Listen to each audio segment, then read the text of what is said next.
Phillip Nguyen is a Vietnamese-American multidisciplinary designer whose work spans across print and digital. His work includes mobile apps, designs, branding, packaging, and illustration. He studied graphic design at Portland State University, where he was also an adjunct professor teaching interface design. Born and raised in Portland, Oregon, he grew up rooting for his favorite trailblazer, Rasheed Wallace, and idolizing basketball gods Michael Jordan and Kobe Bryant. Grant Lemons is a video creator and editor living in Portland, Oregon. His work includes collaborations with artists like Smino, Calibrate, and Zach Fox, as well as brands like HP, Nike, and the New York Times. Originally from Salem, Oregon, he's an alumni of the University of Oregon School of Journalism and Communication. This is going to be an awesome episode. I'm so excited to share this with you guys. Let's cue the intro. Welcome to VidMark, a podcast to give you the video marketing knowledge to always hit the mark. Let us help build your confidence with video strategy and content creation best practices. Join us weekly for pro tips and guest interviews as we explore the powerful communication tool of video. It's time to boost your business. Let's talk video. All right, welcome back to the VidMark podcast. Today I'm joined by two special guests, Grant Lemons and Phillip Nguyen of Bucket's book, which just released this last Sunday, November 15th.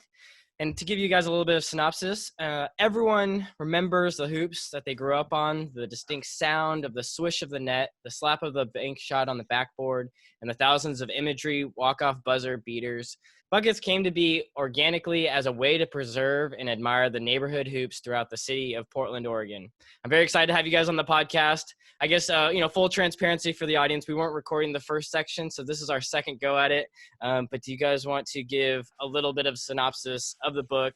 Thank you guys for being here. Big congratulations. I know it's not easy what you guys have done, but do you guys want to just give people a little bit of backstory about how the book came up to be and what that process looked like? Either one of you guys.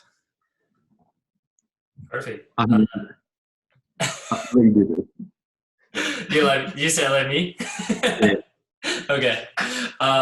Thanks for having us. First of all, excited to be here. Big podhead. So shout out podcasts. You know this, Brian. Like I listen to podcasts constantly. So this is the very first podcast I think Phillip or I have ever done. So yeah, thank appreciate you. That. Yeah. I didn't say that the first time, but I do feel that way. So. Well, I feel like I owe you a big, thanks in general because I've been doing the podcast for the last couple of years, and you've been following that, and we go back to the University of Oregon. We've known each other for over 5-6 years here, and It's been cool as a fellow creator just watching the evolution. I'm excited, Phil, for you to be a part of that group too, because I'm excited to kind of follow some of your stuff as well. And I guess just to let the audience know, so Grant, you're bringing to this Bucket book more of the photography imagery, and then Phillip, you're bringing the design side of it, if I'm understanding correctly. Yep. Exactly. And Phillip, I would say design and just the brand in general. The book, the look of the book, the logo, all of the world of Buckets, it's very recognizable from the jump. So that is all a part of that ecosystem. I hardly touched that.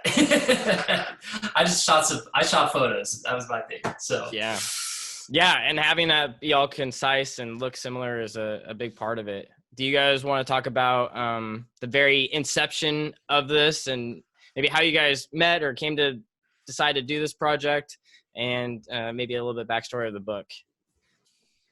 Yeah.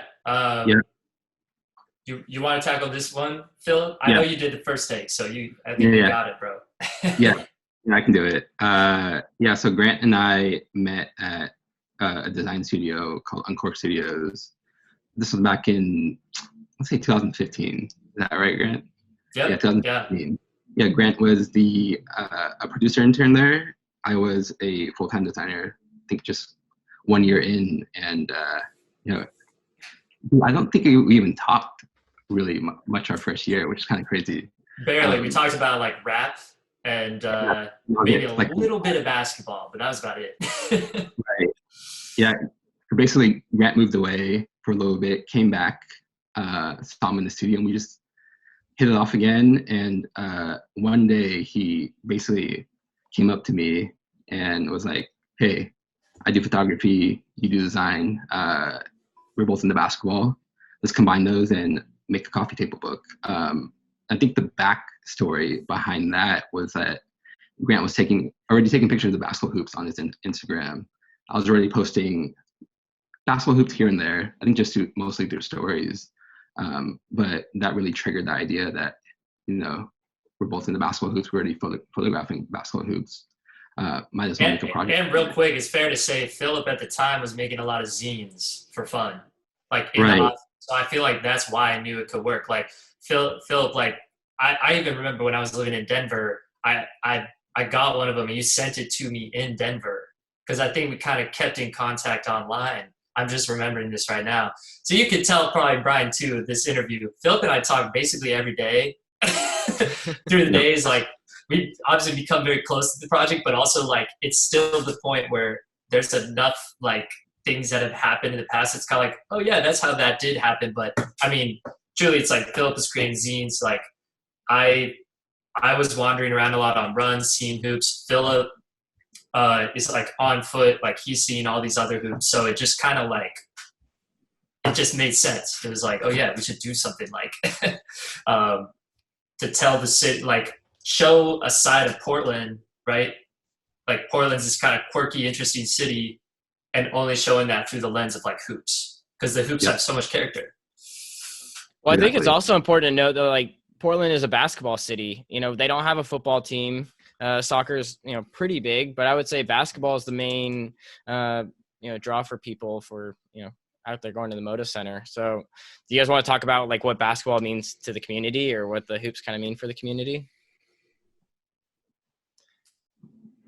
Yeah. I think like we say this, so like one of the sections in our book, there are 4 sections. Phil will get into that in a bit, but there are 4 sections. One of them is place. And like, it is obvious that when you are running around the city, you're going to see a lot of Trailblazer logos. You're going to see your own Blazer custom hoops. The fandom for the Blazers, being that they were the only pro sport consistently since, the 60s, whatever, the fandom here is crazy for it. So it's like basketball's super important to the story of Portland. It's almost inseparable. It's like people who don't even like sports probably they like the Blazers when they live here, I think is fair to say. And I mean, Phil can speak to that because he actually grew up in Portland. I'm from Salem. No hate. I know people feel a way about Salem, but Phillip, I'll pass it to you because I mean, you grew up here, Yeah, Portland's our baby. Blazers are baby. Portland too. They're both one and the same. Yeah. Right. Exactly. Blazers are Portland. But yeah, it's just like that's our team. Even hearing stories from my mom, like when she had me like in her belly, it's just like she was rooting for the Blazers in the early 90s. Literally saying that I was her baby Kevin Duckworth.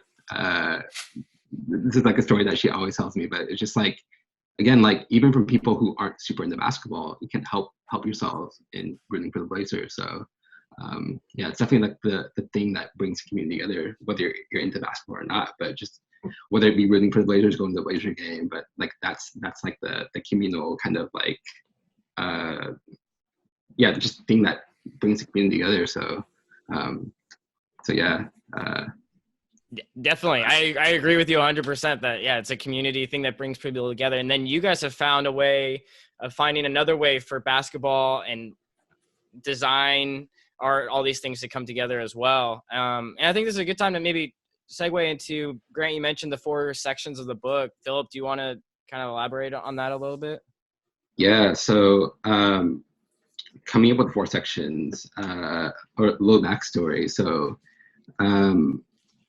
as Grant was kind of like going around the city, going all through these neighborhoods, photographing all these hoops, it got to a point where compiled around like 150 to 200 hoops. And, I think the minimum of what we could have done with the book was just dump all these 150 to 200 hoops into the book and, dust off our hands and call it a day. But we want to do something a little bit more than that. So we looked at everything that we collected together and trying to come up with distinct categories on how we can organize this book, how it reads, how it flows from beginning to end. And the 4 categories that we came up with were place, which was actually originally called environment, but it's hoops that kind of spoke to the city in terms of maybe had local cues, like what Grant mentioned earlier. Like some hoops had the Blazer logo on it, Blazers logo on it.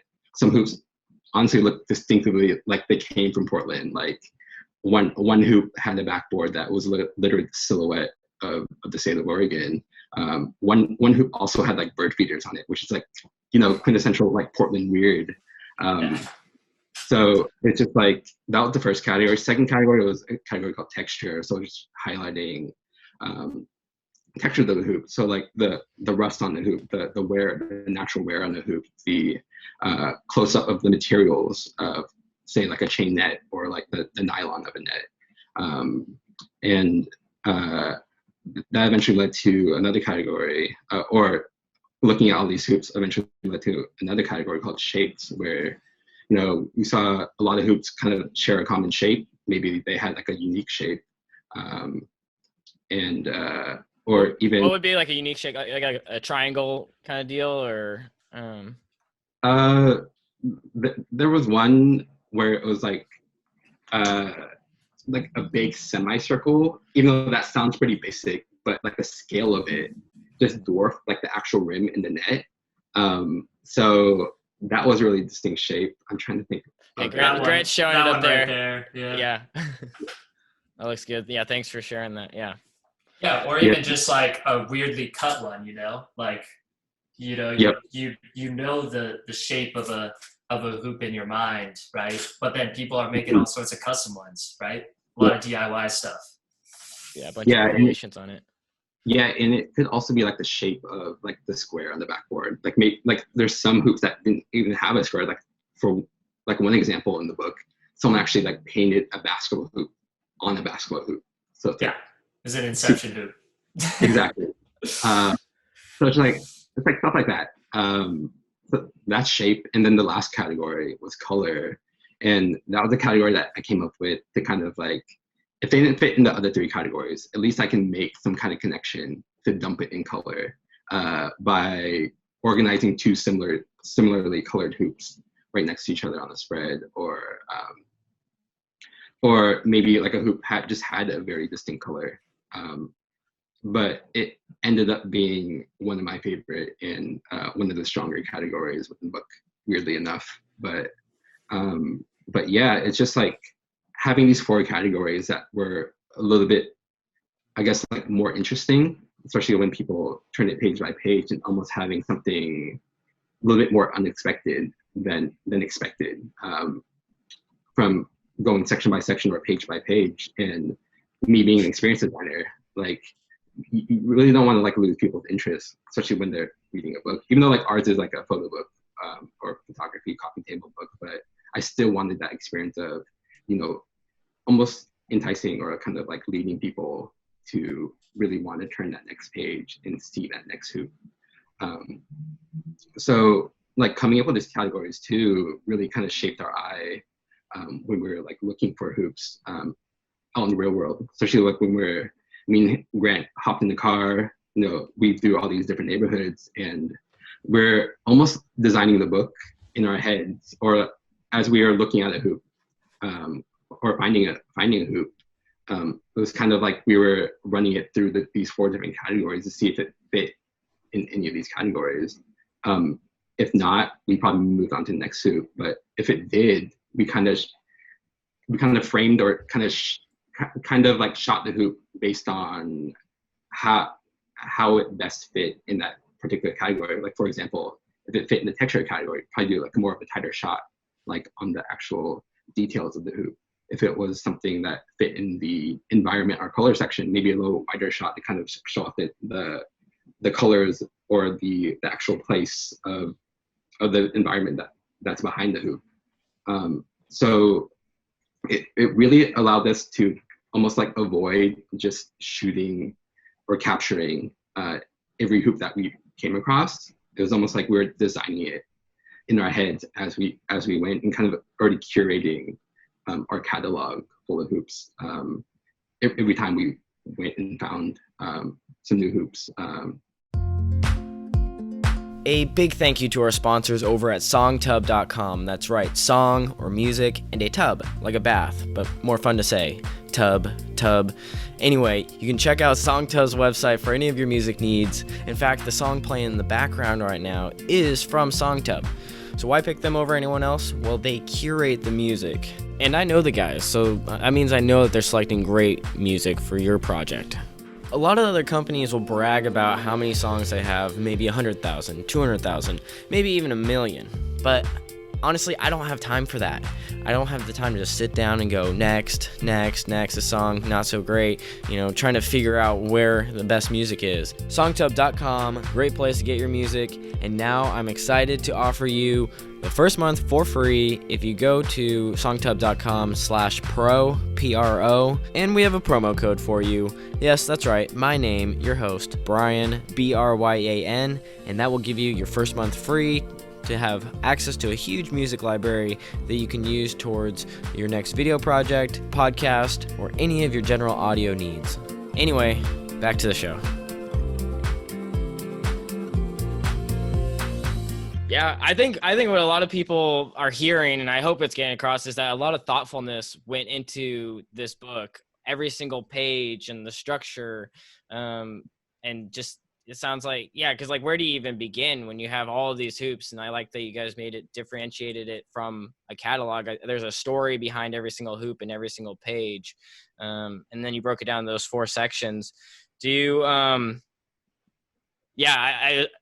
the other recording of this, you had mentioned how it takes another meta level. That's there's 4 quarters. There's 4 quarters in basketball, 4 sections to the book, and kind of this crossover between the two.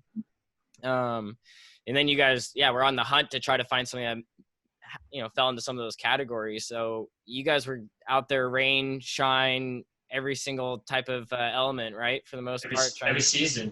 Yeah. Was out. I remember when the snow, that freezing weather hit back in January of 2019. I remember being out for 4 hours in the snow. It's barely any snow, but it was cold, and just trying to find hoops with snow on them. Because at one point we talked about doing the 4 seasons, not that 4 seasons, but the fact that there are also 4 seasons, right? So, man, all sorts of weather. And what Phillip said earlier, at one point we had 150, 200 hoops. By the end of this, we've shot well over 350. It's been a few years. We've gone through countless revisions to the PDF. The digital proofing process was nuts. Big shout out to Phillip on that, because it's just tweaking the tiniest things and then having to go through a 240-page PDF again to check for any little thing that might be off. Just getting all those details locked in. I can only imagine. And then I feel fortunate because I know a little bit more of the backstory, but I knew you were waiting for certain types of time of year just to shoot a specific hoop at some points. And then, just trying to track down all of the hoops all across Portland. Rough estimate, how many hoops do you think are in Portland? Hundreds, thousands? You probably have a better idea than the average person at this point. Yeah, if I were to guess, definitely way over 1,000. Because I feel in a way, obviously we got a lot of hoops, but there's still a lot of, especially when you go up further east or a little bit further west, definitely still hoops or even areas we haven't even touched yet. So I wouldn't be surprised it was way over 1,000. I would say thousands, because we didn't shoot so many hoops purposefully, because they didn't. Phillip spoke to this earlier in detail as far as what the categories are, and point being, when we first started the project, what we thought was an interesting hoop really morphed. If I thought a hoop was interesting 3 years ago, I would probably pass it up now, and that's just because we've seen so many. We know which ones are common. We kind of have an idea of what makes one special to us. Because essentially the book is just a look into what we see, right? It's not objective. It's not we shot every hoop on the street, right? We probably passed 10 on the way to find the one. And we actually internally have a Google Maps that Phillip and I use for reference, where friends will see hoops and send them to us. I'll put it on the map, or Phillip will put it on the map, and we've mapped all the hoops we have shot. well, we don't want to release that because we don't want to like, a lot of them are residential, right? So we don't want to like give away people's like address or something weird. But we have it as like an internal thing, so we know where we've been essentially. Yeah, that was one of the things I was going to ask you about. But generally speaking, you like geography was a big part of this too. Like a lot of the hoops take place all around Portland. You guys aren't just limited to one area or one section, which I think is really exciting as well.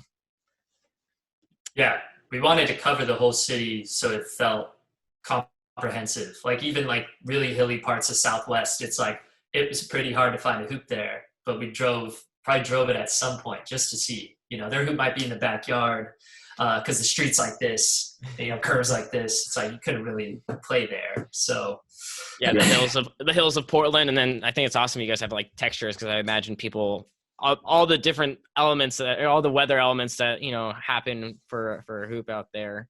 A lot of moss. Yeah. I'm sure a lot of people are asking themselves, like, what does this capture process look like? And like, do you have any interesting stories of like being out there with a camera, you know, rain or shine, and people being like, what are you guys doing? Or getting weird looks? Did you ever have to worry about that? I mean, there's this one story that really sticks out to me of, I think our first interaction with someone asking us what we were doing. And this is out in the Southwest Hills. It's the Courage Hoop grant with that Southwest. It was Northwest, but yeah, it's close. Northwest. Yeah. Just below Forest Park. Right. And, you know, we found this dope hoop, very like unique. So basically just describe it really quick. It's like this yellow hoop that was mounted on top of this telephone pole. In baked text, it says "Courage" on top of it. And like when Grant and I first saw it, we're like, "Oh, it looks like some random like hippie hoop." And because it was so unique, we just obviously got out of our car. Grant started snapping pictures of it, and as he was snapping pictures of it, I noticed this lady slowly start walking down her steps and to approach us. And as she was like walking down, I go over to Grant. I'm like, "Grant, someone's coming, man. Someone's coming." And Grant still taking a picture. And Grant's setup is basically like DSLR, but like this long telephoto lens that looks like quintessential. Yep, there we go. Yeah, Grant's holding up for those of you watching the video. It's awesome it looks pretty sweet. Yep. And you know, Grant's setup is like this big telephoto, like paparazzi kind of like low-key creeper lens. And I'm like, okay, like this looks bad from the exterior, obviously. But like this lady starts approaching us, and first thing she asks, which literally like had me low-key kind of shook. She was like, "What are you guys doing?" I'm like, okay, like I don't know if I should be answering this question because I'm not trying to snitch on myself. Grant was like, "Oh, we just like this hoop." I'm like, "Oh man, Grant, what are you doing? Like, just snitched on us. Like, we're gonna get in trouble now. Like now she has some dirt or like something to tell the police." But turns out, the hoop was made by all the neighbors in that neighborhood in dedication to one of the neighbors. His name was Gil Dennis. He was a screenwriter, but like he passed away, and they made that hoop in dedication to him. And she was just telling us the whole story behind who he was, why they made the hoop, and even on the telephone pole, brushing away like some I don't know what it's like, some vines or something to kind of like show us like the little plaque that they made, also in dedication to him as well. And it's just like that whole story of kind of like being shook about like potentially getting in trouble, but actually having someone to kind of give more to the story behind the hoop was actually like the opposite kind of like experience of what I thought was going to happen compared to what actually happened, which is pretty dope. But Grant also has a story.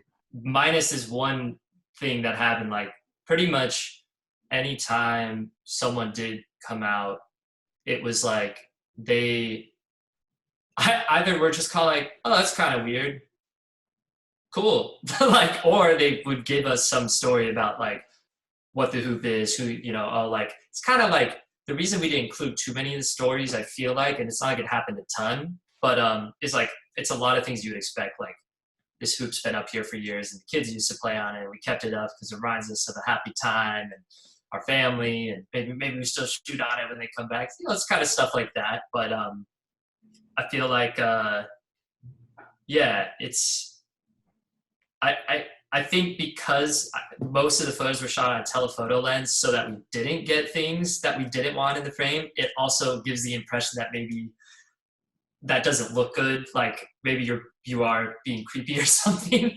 But we were very careful in the book. Like if there was an address showing or a license plate or anything, that stuff is like fully clone stamped out. Like there's no way you could pinpoint the hoops unless you like happen to be in Portland walking the street, be like, oh, there's the one from the book. But you would have seen it anyway, so whatever. Yeah, no, I think that's awesome. I mean, just piggybacking on what Phillip said, and what you're saying a little bit too, Grant. It's just like, it's like generational, and there's families, and there's like stories behind a lot of these hoops, which is, I don't know, inspiring and really exciting.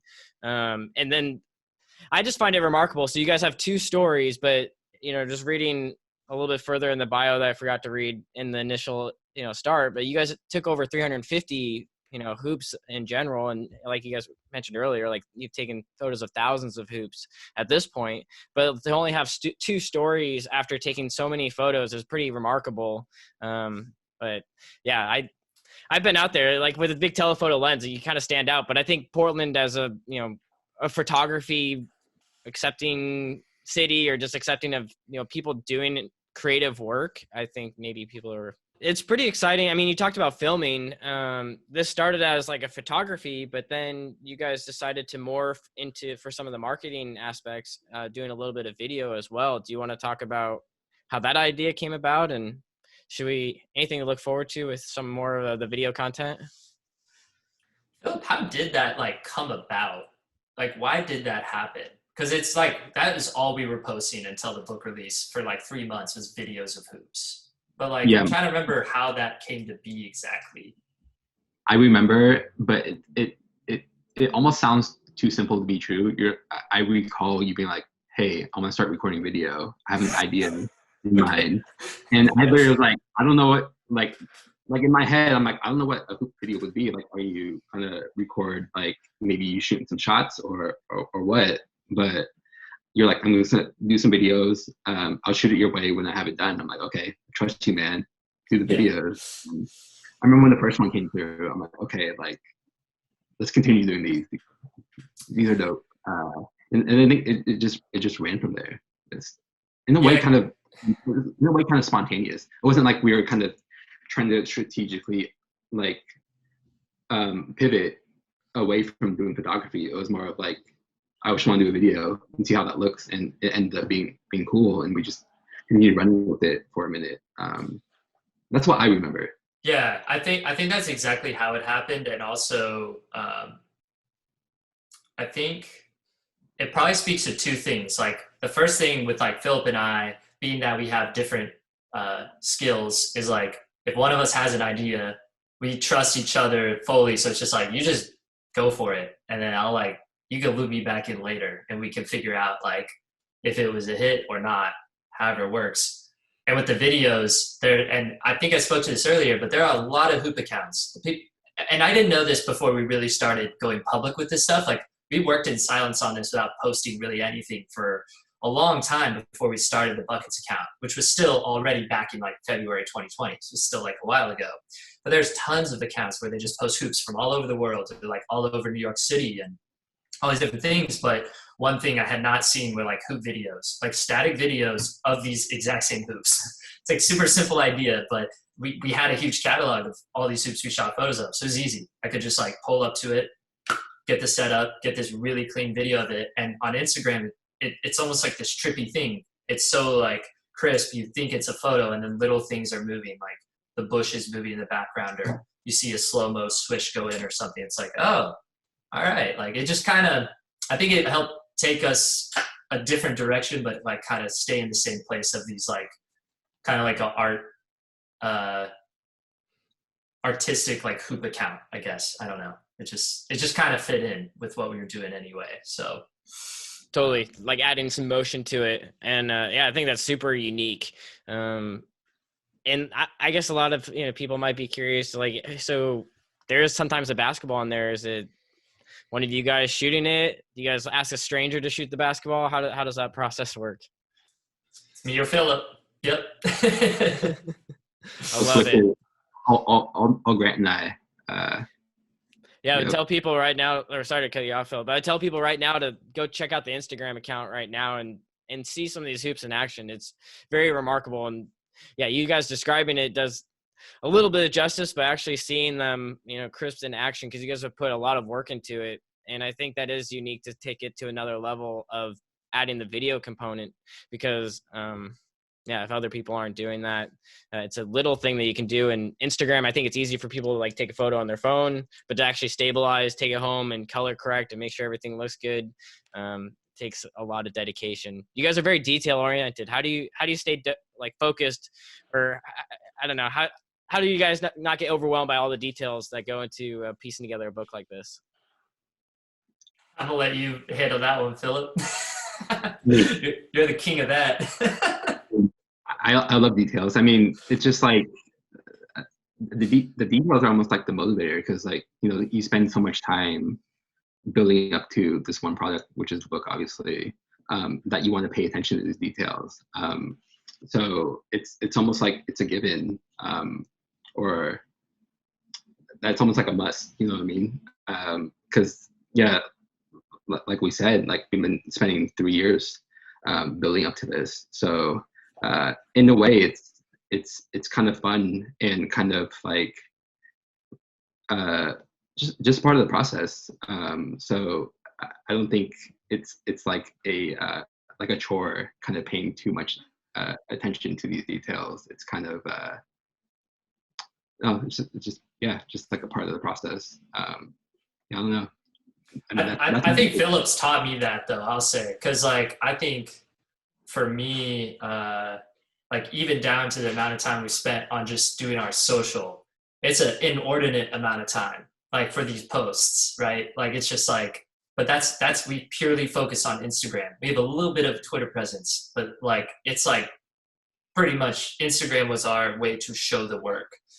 And it's one thing to put that detail into the book, which obviously to us came out amazing. Like, thank God, came out like exactly like how I would have hoped. But that same sort of focus and attention to detail was put into like the website, the Instagram, like any other part of buckets. And it pushed me to be better, like on the video end. Like I do think, like if I was not working with Phillip and I wanted to do something similar, I probably wouldn't have like made sure to set up a tripod shot for every single hoop, get 4 different angle choices and really try different things each time, just so I could run it, by him and like see how we're feeling about it, and like getting the exact right caption and putting it on our test account. And like, okay, is that blurry? Do I need to like export it slightly different way? I mean, unbelievable tweaks, even just for like a single video for Instagram. So that's what I mean. I think there's something to be said about that. Not a lot of people are willing to push it like that. So it's made me better, for sure. A cactus knows how to survive. It can endure scorching heat, limited rainfall, and defends itself against critters daily. Your business is no different. To survive harsh conditions, it's important to develop deep roots using media content that'll continuously nourish and support your marketing efforts day after day. Tactus Media is here to help you determine a strategy and create media content. Together, let's map out the next sequence of videos, podcasts, and social media to help your business thrive. Work with Tactus Media, media tactics that stick. Ouch! Visit tactusmedia.com to learn more.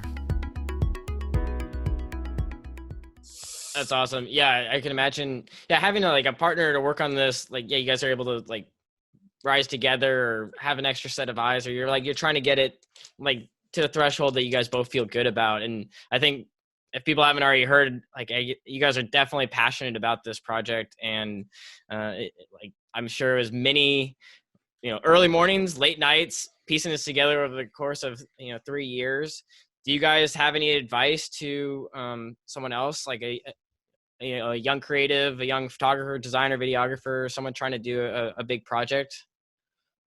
Yeah, like for me, kind of going back to how Grant and I got started. because I literally think that's the quintessential let's collab kind of like interaction of taking one person has one skill, one person has another skill, and just combining that to just like one project. And it's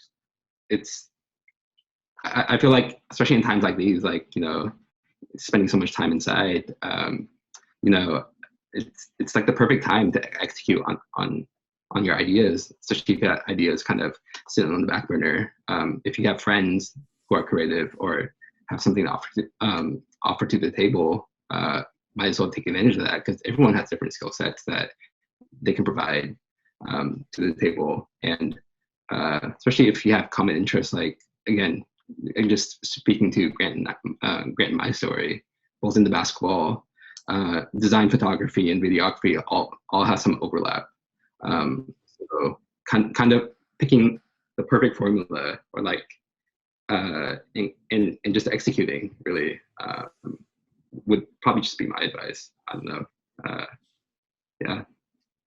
Yeah, the final part of what Phillip said would be my biggest piece of advice, because I remember, like, I've been doing video as like my only job, only source of income for my entire professional life, including like to go through college and stuff. So it's been a while, and it's like I remember having ideas to like do a series, or having ideas to do this thing. And Brian, you're good at this too, because you're really good about actually doing the thing you say you're going to do. But if you have an idea, there's something to be said about getting it done, even if it's not exactly like how you hoped it turned out, even if it's like, you know, it ultimately fails, but you learned a ton of things. I think if you're a young creative person who's a designer into video, photo, whatever it is, shoot, even if you're like a project manager, it doesn't matter. It doesn't have to be creative. Just like, if you have the idea, try it. And like, when you have time or whatever, go like do that thing.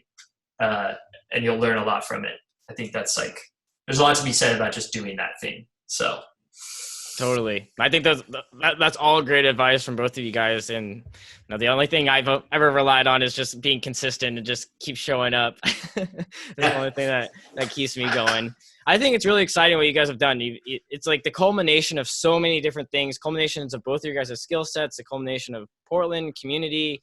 And I think it's just a really awesome, you know, a light in the dark of this year of 2020, which I think, you know, for people that are just kind of wrapping up the year, this might be a good gift for people to give. This would be like a coffee book, something that, you know, could help people, you know, escape from the day to day and get wrapped up in what it was like to be able to go out and about in Portland.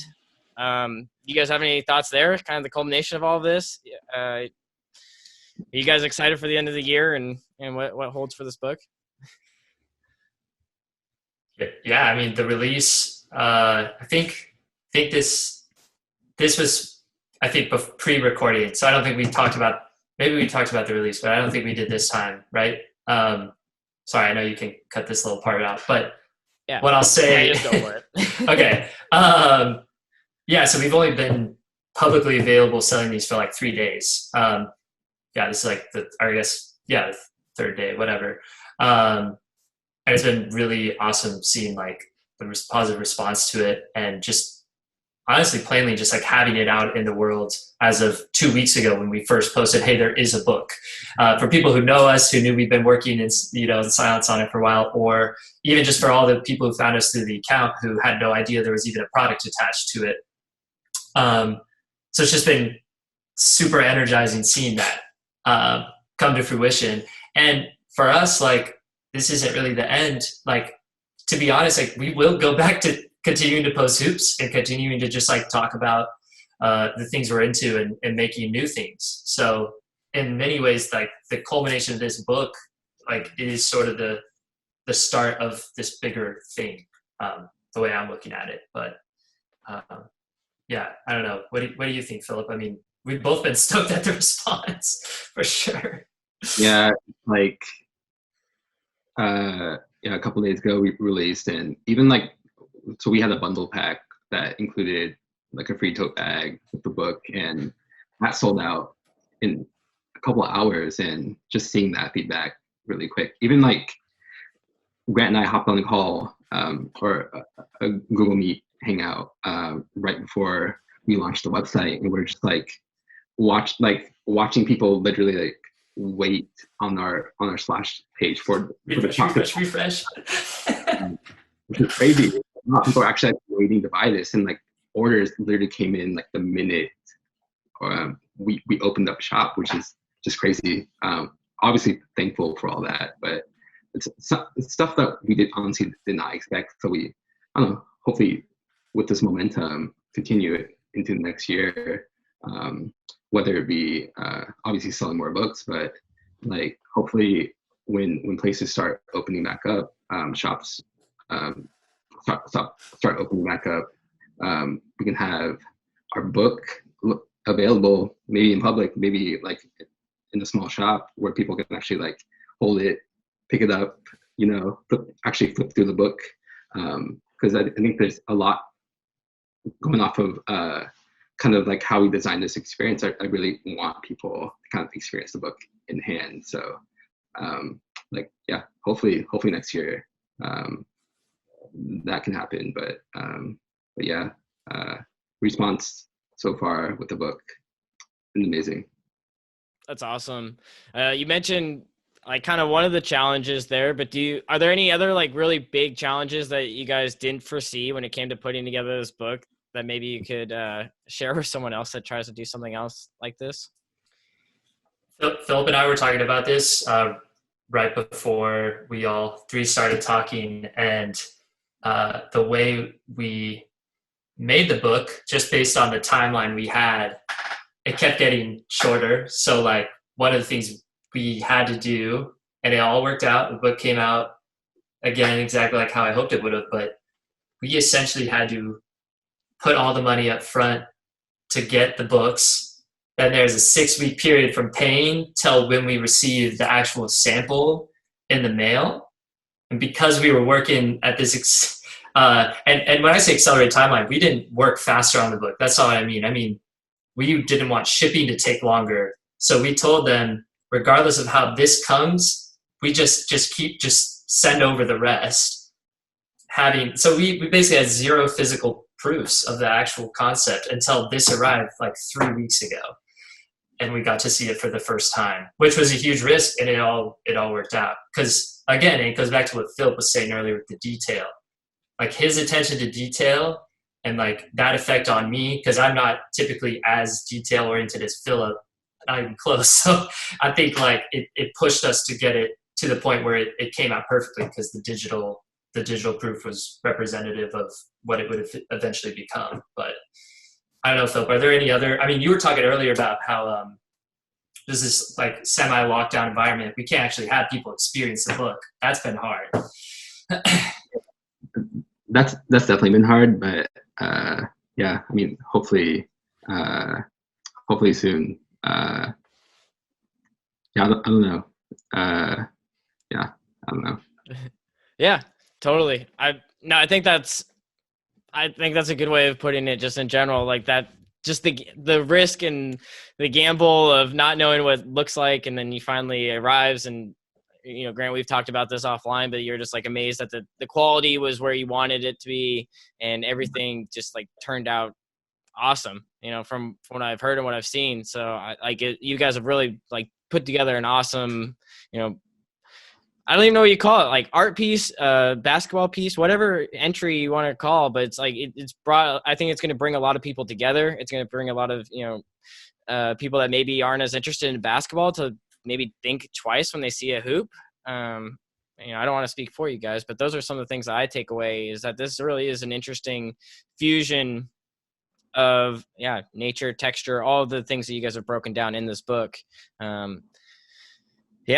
What's something that you hope that people take away from this book when they they read it and they walk away? I don't know if you guys don't want to answer that question, actually, if you want to just leave it more open-ended. I know sometimes people, when it comes to, like, if you're an artist and you write a great song, you kind of just want to like let the song speak for itself. But I don't know. Do you guys have any thoughts there? Yeah, like for me, from a creative standpoint, like we're showing the city, like Grant said, through its basketball hoops. And like in a way, there's so many ways to kind of see the city. Obviously, like sometimes through its food, sometimes through its people, or really anything, or even just a simple photograph of the city skyline or whatever. So it's just like, yeah, with all those different outlets or different ways of viewing the city, like it's almost like we kind of scratch the surface on looking at Portland in such a unique way that I almost feel like there's other ways where you can kind of like do that, whether it be through photography, but whether it be through video, whether it be through design or whatever. But in a way, not to get like super like deep about this, but I hope this inspires other people to kind of like rep their city and kind of showcase their city in through their own lens or through their own eyes or whatever that they're into. Yep. But yeah. That's exactly That's exactly how I feel. And we've had a lot of people like since having the account kind of come to us being like, you should do like a buckets insert city, buckets like, you know, whatever, like Seattle version, LA version. Like that idea has been floated a lot, but like Phillip and I from the beginning are like, the whole point is that we're showing the city that we know and love and live in and experience every day. And we can't replicate that in a different city. That's not the point. So at the end of this, if you're going through the book and you're from wherever, hopefully you go out and you either do that with hoops, maybe you do it with, you know, soccer goals, whatever it is, like you go out and do that the way you want to tell your city story. Like this was our story to tell, like you take it from there. We're not trying to do like a buckets across the world.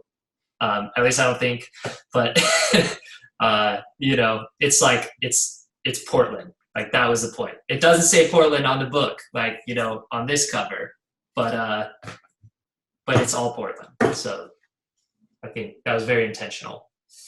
I think it's awesome. Yeah. Well put by both of you guys.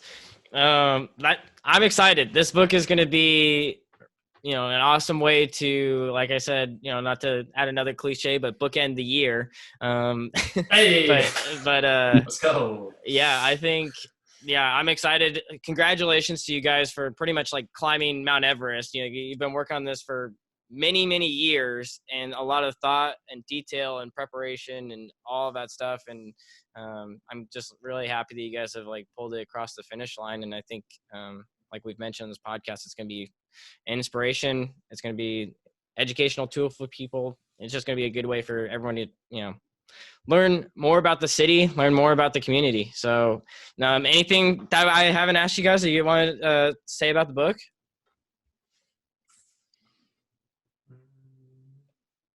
Now.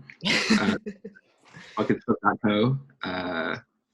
Yeah, follow us on Instagram at buckets.book. Yeah, good points. All of that will be in the show notes. You guys, I really appreciate your time this evening. This has been awesome. I think, yeah, I'm blown away that you guys have been able to put this together. I can't even imagine how many hours and long nights that you guys have put into this, and it's just very, very cool. So thanks for having us on, man. Like, very much appreciate it. Like, obviously, the book just came out. This is our first like formal interview that we've ever done. So we appreciate you. And then also, like, if anyone who's seeing this or listening to this does want to like DM us just to like talk or whatever about the process or an idea they have, like, I hate to say it like in a cliche way, but like the DMs are open. One of us is active in there all the time. So like happy to connect. And yeah, that's what it's all about. So boom, you guys heard it. All right, that's a wrap. Thank you guys. Thanks for tuning in to VidMark, a place for all your video marketing needs. Be sure to subscribe on your favorite platform and tune in every Thursday morning on either iTunes, Spotify, YouTube, and more. For a behind-the-scenes look and some bonus tips, you can follow us on Facebook, Instagram, and LinkedIn. Until next time, good luck with your video marketing efforts, and remember, always hit the mark.